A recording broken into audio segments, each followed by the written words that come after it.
Assalamualaikum warahmatullahi wabarakatuh. Alhamdulillah rabbil alamin hamdan katsiran thayyiban mubarakan fih. Allahumma shalli wa sallim daiman abada ala sayyidina maulana Muhammadin wa ala alihi wa sahbihi ajma'in amma ba'd. Hadirin dirahmati Allah Subhanahu wa taala. Marilah kita senantiasa menjadikan puja-puji kepada Allah Subhanahu wa taala atas segala nikmat yang diberikannya kepada kita semuanya, dan mari juga panjatkan salawat dari iring salam kepada Nabi kita Sayyidina Muhammad sallallahu alaihi wasallam serta keluarganya, para sahabatnya dan para pengikutnya yang setia hingga akhir zaman. Allahumma shalli wa sallim wa barik. Hadirin dirahmati Allah, insyaallah kita akan melanjutkan pembahasan tahsin kita berkaitan dengan hamzah wasal ya. Nah, ini pelajaran tambahan daripada materi tufah. Kita tambahkan karena ini juga penting. Di halaman 58.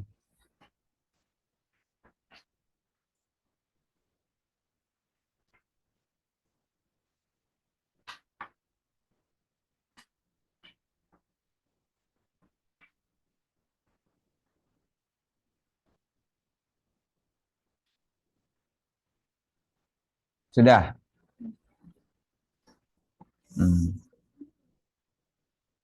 Ayin baca apa hamzah wasal.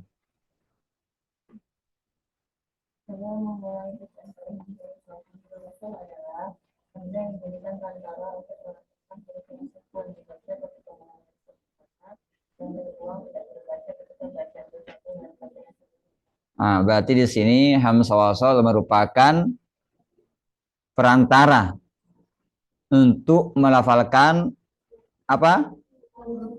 Huruf yang sukun. Kapan ya dibaca? Ketika memulai suatu kata. Kapan ya tidak terbaca? Ketika bacaan bersambung dengan kata yang sebelumnya. Nah, baik.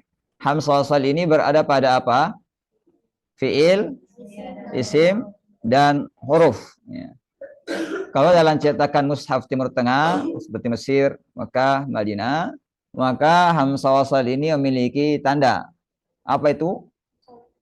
Nah, kepala shad kecil di atasnya.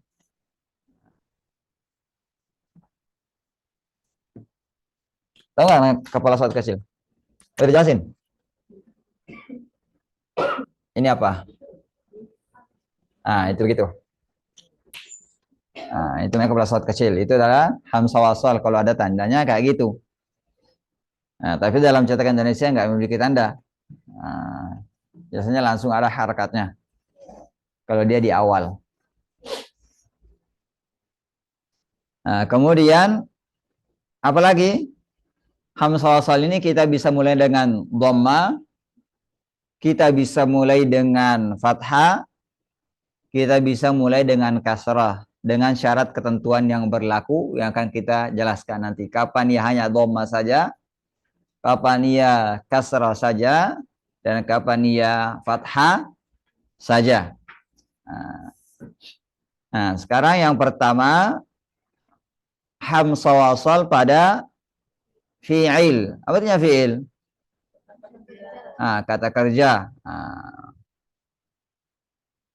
Nah, kita melihat kata kerja yang kita baca apabila ia dimulai dengan hamzah wasal dan ia menjadi apa? Permulaan bacaan. Kalau ia memiliki atau menjadi permulaan bacaan, maka ia akan dibaca apa? Sesuai dengan harakat huruf ketiga atau kedua? Ketiga, mantap, alhamdulillah. Nah, jadi kalau huruf ketiganya berharakat dhamma, berarti hamzah wasalnya berkata apa? Kalau huruf ketiganya berharakat fathah, hamzahnya berharakat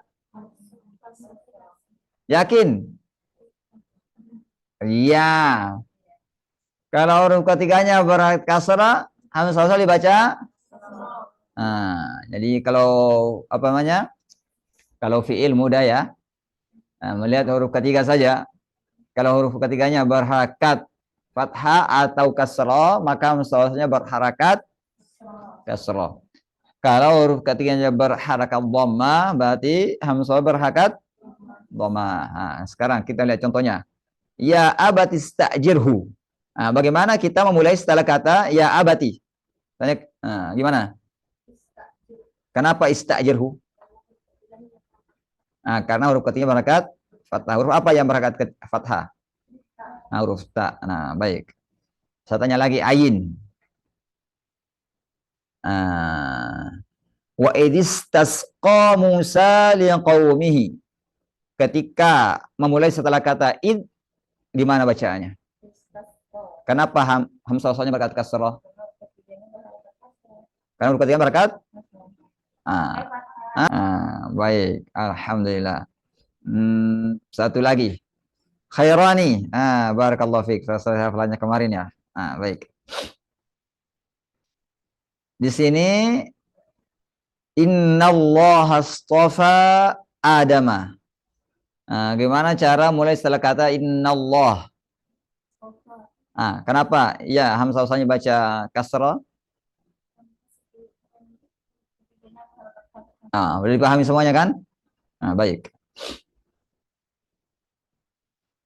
Nah, kalau huruf ketiganya berkat dhamma berarti hamzahnya dibaca dhamma. Baik, saya mau tanya ani du ala harfikum. Gimana cara memulai setelah kata an? Berharakat apa? Yakin. Kenapa yakin?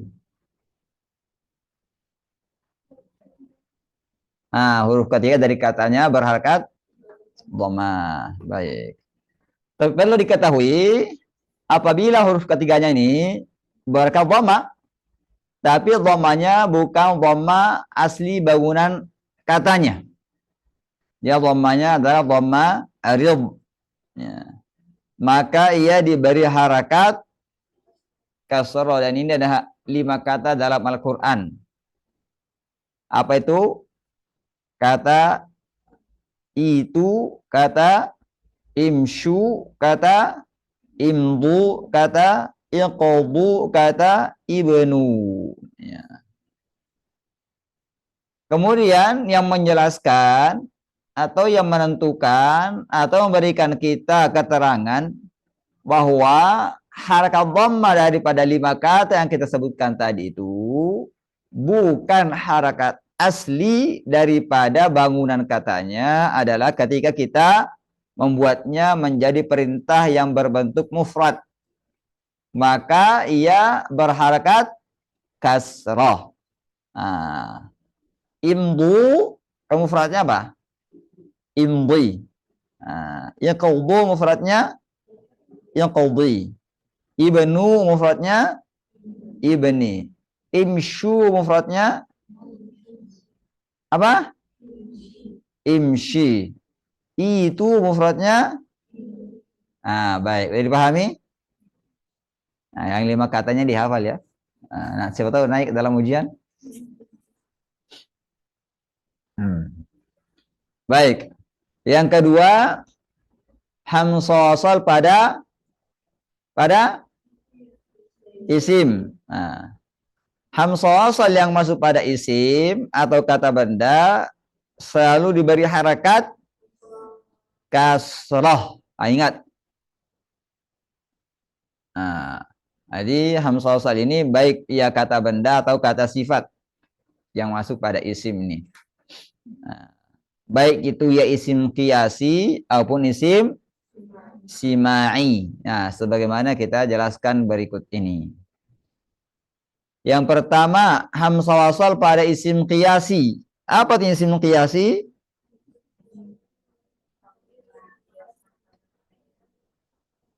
Berarti ini merupakan sesuatu hal yang telah baku dalam bahasa Arab karena ia memiliki kaidah yang dapat dikiaskan dengan yang lainnya.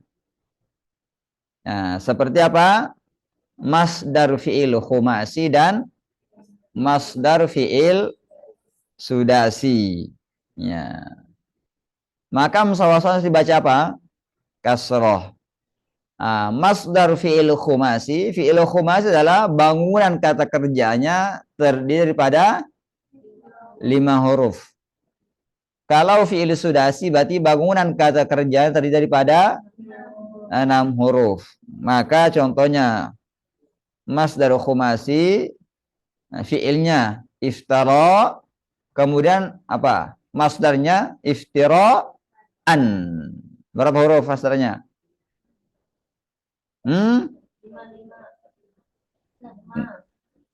Asal katanya fi'ilnya 5.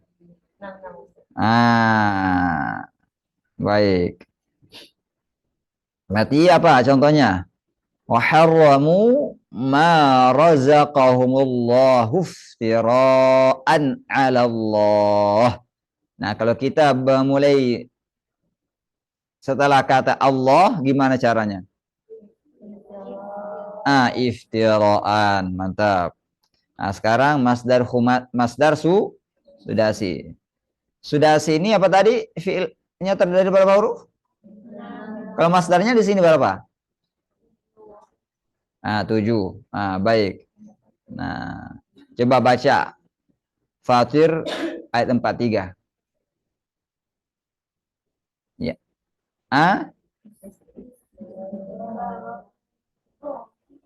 Bacaan jelas. Ini mau diberitahu dulu baru mau baca. Istiqbalan. Apa?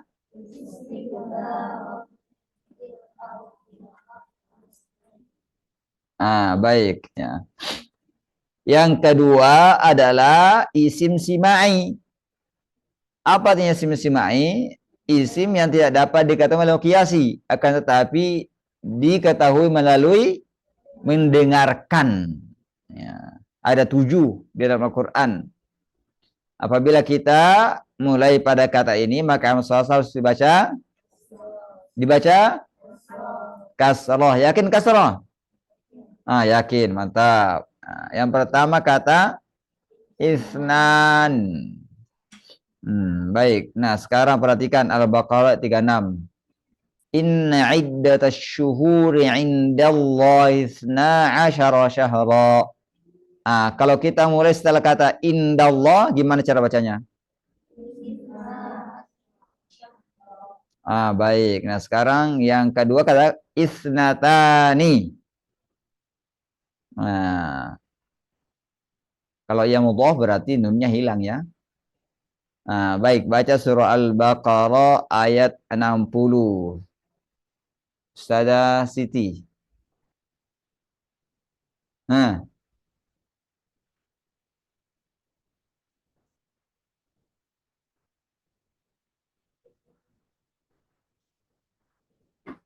Ulangi, enggak kedengaran. Baik, barakallahu fiik. Yang ketiga kata ibni. Nah, di sini ada Al-Baqarah 87. Isa apa? Isa bin Maryam. Bagaimana kalau kita mulai setelah kata Isa? Baik. Hamzah wasalnya diharakatkan dengan kasroh. Yang keempat ibnata. Berarti apa di sini? Wa Maryam banata Imrana. At-Tahrim ayat 12. Kalau mulai setelah kata wa Maryam, berarti gimana caranya? Ibnata Imran. Baik. Nah, sekarang kata yang kelima adalah imruun. Ini imruun halak. Kalau kita memulai setelah kata in, gimana caranya? Baik. Yang keenam adalah kata imro'atun. Nah, contohnya adalah fa illam yakuna rajulaini farajulun wa imra'atani. Nah, kalau kita mulai setelah huruf waw, gimana cara bacanya? Baik. Ini hanya namanya apa? Pertanyaan ujian ya. Kemudian yang ketujuh kata ismun. Maka di surah As-Saff ayat 6, au mubasysyiran bi rasulin ya'ti min ba'di ismuhu Ahmad. Nah, kalau memulai setelah kata mim ba'di, gimana cara bacanya? Berarti di sini kita tidak melihat kata huruf ketiganya ya. Ini walaupun huruf ketiganya berharakat dhammah tetap dibaca kasrah. Ini merupakan apa? Isim. Baik. Yang ketiga, hamzah wasal pada huruf. Tapi biasanya di sini hanya masuk pada syamsiyah dan qamariyah. Masuk pada apa? Contohnya qamariyah, hurufnya apa? Alhamdulillahi Rabbil alamin. Mana di sini lam qamariyahnya? Apa? Al. Sekarang Al-Fatihah ayat ketiga. Ar-Rahmanir Rahim. Lam apa di situ? Lam syamsiyah. Apa yang menunjukkan bahwa ya syamsiyah? Tasydidnya. Kalau nggak ada tasydidnya? Kalau nggak ada tasydidnya qamariyah ya benar. Tetap diidghamkan lu nggak ada tasydidnya. Karena kita sudah menghafal huruf-huruf dan huruf ain. Apa hurufnya samsiyah? Siapa mau bantu?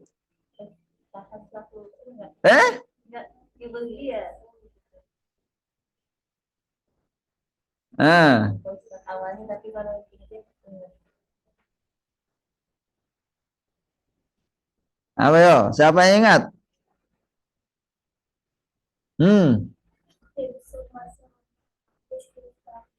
Apalagi? Mana huruf ro-nya di situ?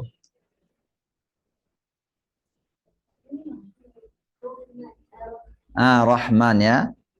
Baik. Sudah dipahami? Nah, di sini surah Asy-Syarh atau Al-Insyirah 3 dibaca apa kalau kita mulai? Alladzi anqadha. Kalau bacanya di sini ada ikhfa-nya dan menjadi mad jaiz berarti berapa? Alladzi anqadha dhahrak. Nah, sekarang siapa mau baca Al-Ahzab ayat 35?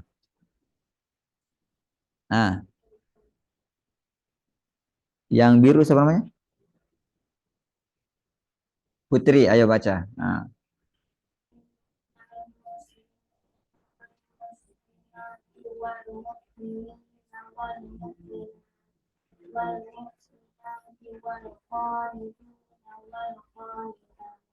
Jadi kalau mulai di sini wal mu'minina wal mu'minati wal qanitina wal qanitat.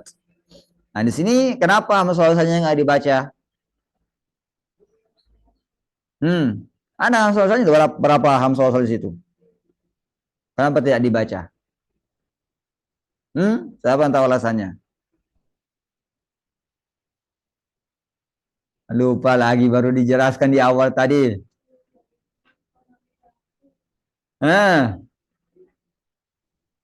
Karena mantap, fatahallahu alaik. Ulangi biar Ustazah Fitri dengar. Apa?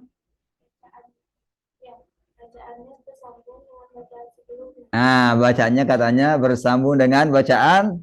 Nah, seluruhnya jangan lupa lagi Ustaz ya. Baik. Baik, masih ada waktu. Nah, sekarang kita masuk kepada pembagian wakaf.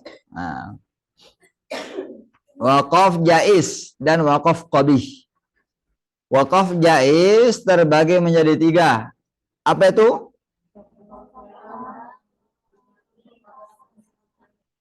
Ah, Raihana. Apa pengertian wakaf tam? Baca.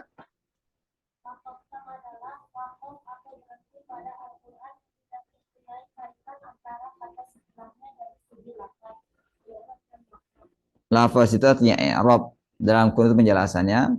Berarti kita berhenti pada kata yang tidak mempunyai kaitan antara kata setelahnya, baik dari segi i'rab atau lafaz maupun dari segi makna.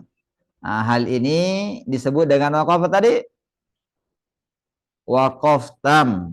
Nah, terjadi pada akhir surah. Nah, karena setiap kata pada akhir surah tidak mempunyai kaitan dengan surah berikutnya, baik dari segi makna maupun segi i'rabnya. Nah, ya misalnya tidak ada di apa tuh pada akhir surah mubtada'nya dan khabarnya pada surah berikutnya, atau musuh dan sifatnya pada surah berikutnya, atau huruf jar dan majrurnya berada pada surah berikutnya.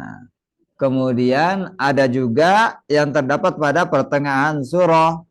Kapan terjadi pada pertengahan surah? Ketika selesai pada sebuah kisah, atau akhir daripada mau'izah, atau akhir daripada pembahasan. Nah, contohnya apa? Ketika kita wakaf pada ayat kelima surah Al-Baqarah, maka surah Al-Baqarah kelima ini tidak ada kaitannya dari segi makna maupun dari segi lafaz atau i'rab dengan ayat setelahnya. Mengapa demikian? Karena ayat berapa? Ayat 3 sampai 5 bahas orang-orang yang bertakwa, sedangkan ayat ke-6 membahas orang kafir. Ada nggak kaitannya? Nggak. Baik. Nah, sekarang yang kedua wakaf kafi. Ini siapa ya? Nah, ente. What's your name? Diandra. Ayo, apa wakaf kafi?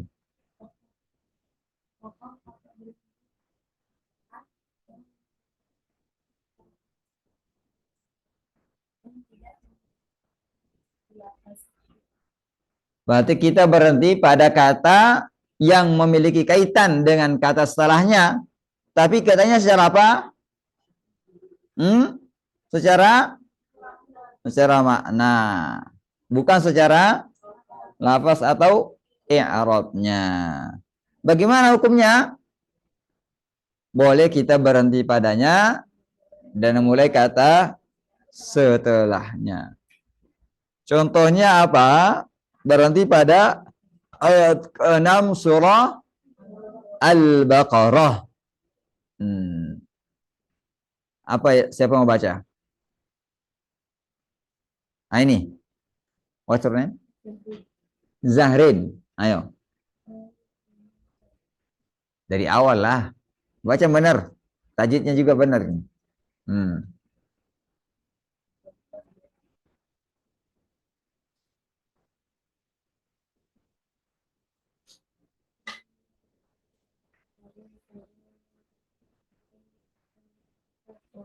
Domanya perhatikan. Ini saya mau periksa biar sekalian.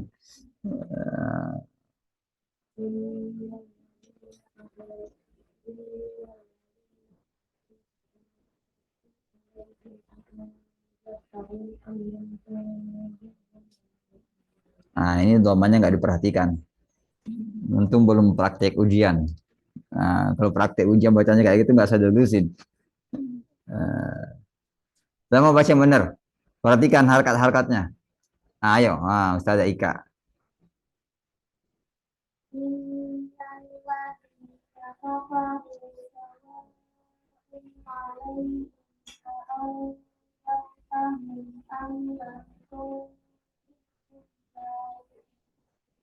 Fatahallahu alaik. Barakallahu fiik. Mantap. Jadi begitu ya, ketika berhenti pada ayat 6 tidak ada kaitannya ketika kita mulai pada dari segi apa? Dari segi lafaz atau i'rab. Kenapa? Karena ayat 6 dan ke-7 masih membahas perkara yang sama. Apa itu? Orang kafir. Baik. Nah, sekarang yang ketiga, waqaf hasan. Apa waqaf hasan? Satu aja. Yang itu. Siapa namanya? Rara. Ya, apa waqaf hasan?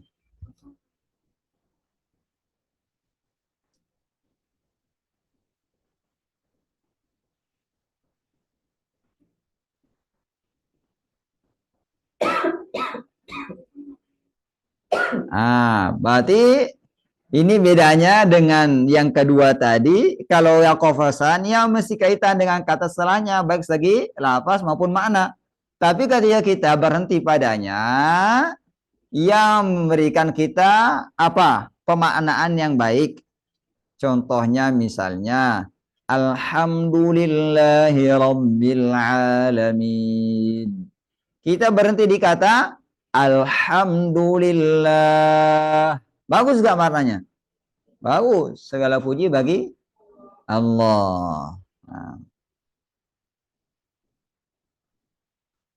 tapi hari ini kita tidak boleh memulai pada apa? Kata setelahnya langsung pada kata setelahnya. Karena ia masih mengikut pada kata sebelumnya. Maka nggak boleh langsung Alhamdulillah.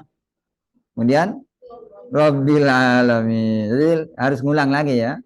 Alhamdulillahi Rabbil Alamin. Kecuali di akhir ayat.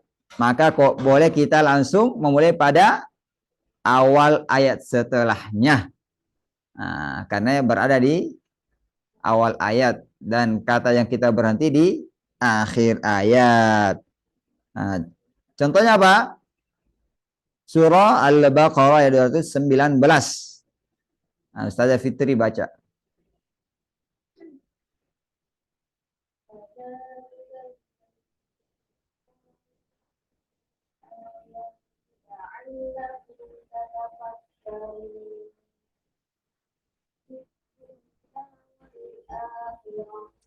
Baik.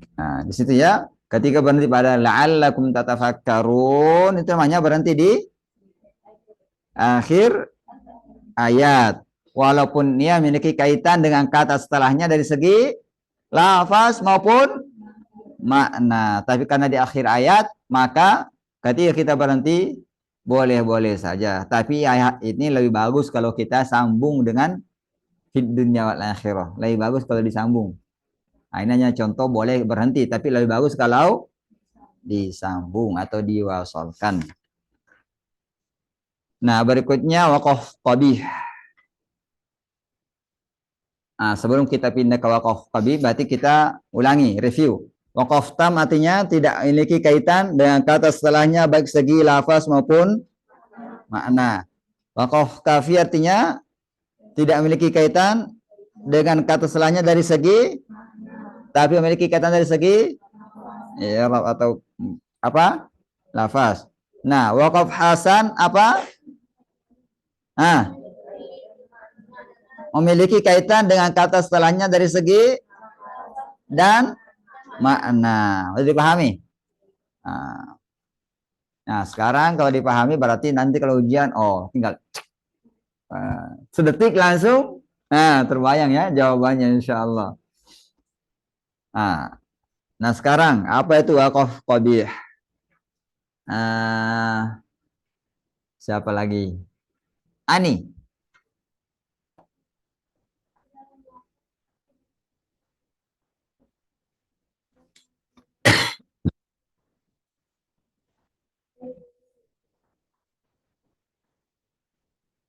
Nah,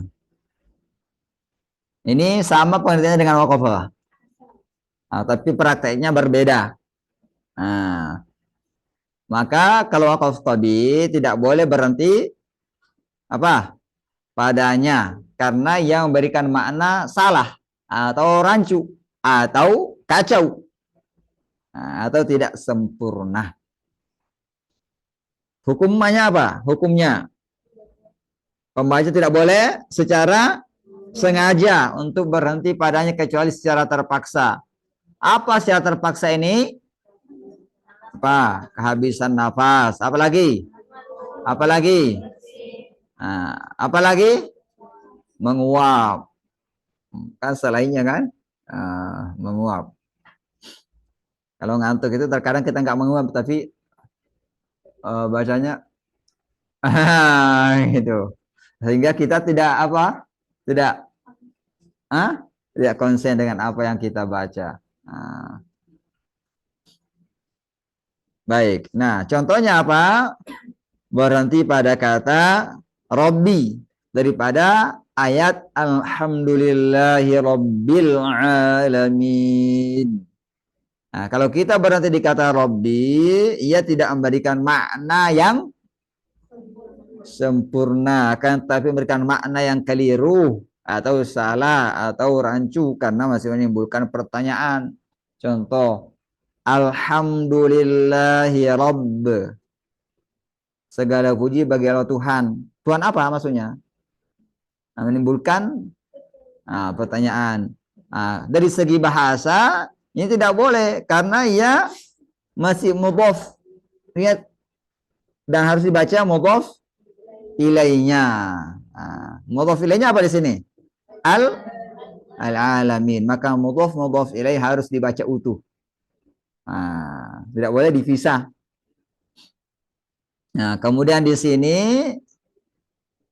kedudukan Rabbi bisa bermakna sifat dari lillah, bisa juga bermakna badal daripada lillah. Bagi yang pernah belajar nahwu ya.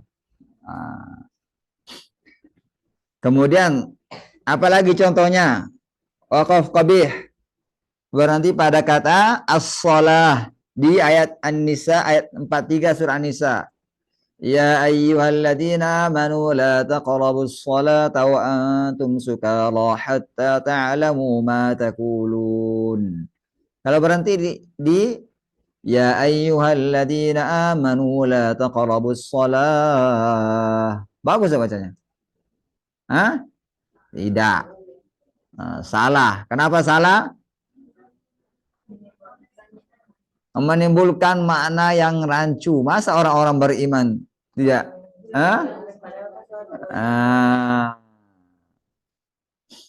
Jadi menimbulkan makna rancu. Karena kalau dibaca kata setelahnya itu memberikan makna yang sempurna. Kalau meninggalkan kata setelahnya, maka pemaknanya jadi salah. Maka nggak boleh berhenti di situ. Ada lagi yang contoh ketiga, waqaf yang akbah. Apa artinya akbah? Lebih buruk. Berhenti di kata ilah pada surah Sayyidina Muhammad ayat 19. Fa'alam annahu la ilaha illallah. Nah, kalau berhenti ini karena saya mengajar ya, bukan secara ini. Kalau mengajar kita menjelaskan, maka boleh. Fa'alam annahu la ilah. Itu memberikan makna yang sangat rancu, yang tidak diinginkan malah oleh Al-Quran. Kenapa? Karena kita berhenti di situ, kita menjadi ateis. Kita menafikan apa? Keberadaan Allah, keberadaan Tuhan. Maka nggak boleh berhenti di situ. Makanya disebut dengan waqaf akbah, waqaf yang sangat buruk. Maka harus disebut langsung diakhirkan. Kalau orang yang mengetahui maknanya dan berhenti di situ, maka ya bisa syaratnya berbahaya ini. Tapi kalau saya menjelaskan, maka nggak apa-apa karena kita memberi penjelasan bahwa ini tidak boleh dilakukan seperti itu. Fa'alam annahu la ilaha illallah. Baik. Kemudian tanda-tanda waqaf. Tanda wakaf ini ada mim. Apa artinya mim? Harus berhenti. Kalau titik dua,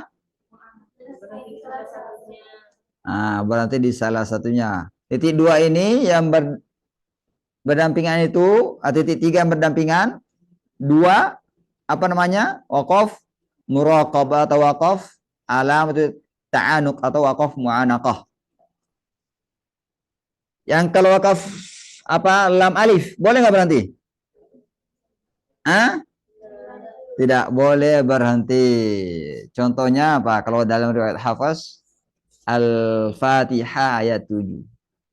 Al-Fatihah ayat 7. Nah, kalau baca riwayat Hafaz jangan berhenti di situ. Nah, kemudian yang keempat, wakaf sila atau sili, bisa baca sila, bisa baca sili. Itu artinya apa?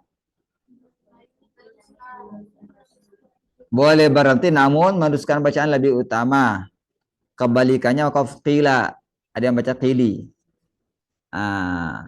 Maka apa itu? Artinya apa? Wakaf yang menunjukkan atau tanda wakaf yang menunjukkan bahwa lebih utama berhenti daripada mewasalkan bacaan. Ya. Kemudian wakaf jim.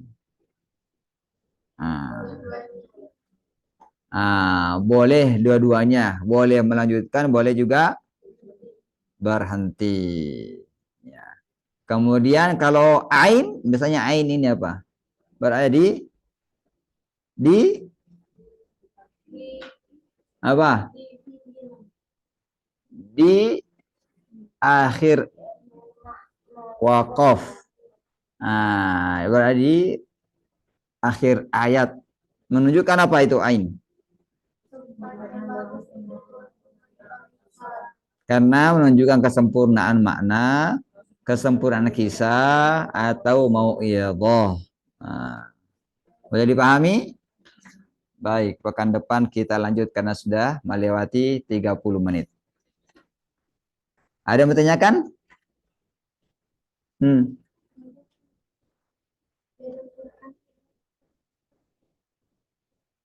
Karena tanda wakaf itu merupakan ijtihad ulama. Ulama yang memiliki kapasitas keilmuan, baik dari segi ia ahli tafsir, ia juga ahli tata bahasa Arab, maka ia menentukan di sini bagus untuk berhenti. Beda, terkadang beda antara cetakan Mekah dan cetakan Indonesia dari segi perwakafannya. Itu nggak jadi masalah. Kita mau ikut yang mana? Yang penting ada tanda wakaf di situ. Artinya kalau kecuali yang ahli, misalnya Ustazah siapa namanya? Ustazah Fitri sudah ahli tafsir, yang nggak jadi masalah. Pilih ini sini bagus, berhenti di sini nggak apa-apa, nggak apa-apa ya. Menentukan sendiri wakafnya, karena dia sudah mengetahui di sini makna yang bagus, di sini makna yang tidak bagus. Itu nggak jadi masalah.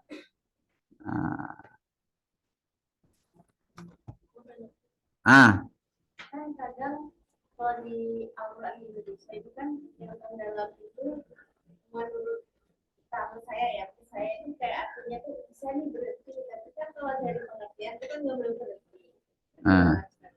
Berarti Ustazah sudah jago bahasa Arab? Yang niat tadi.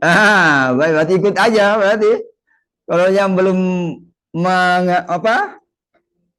belum memiliki kapasitas ahli nahwu, ahli saraf, ahli bahasa Arab belum bisa menentukan.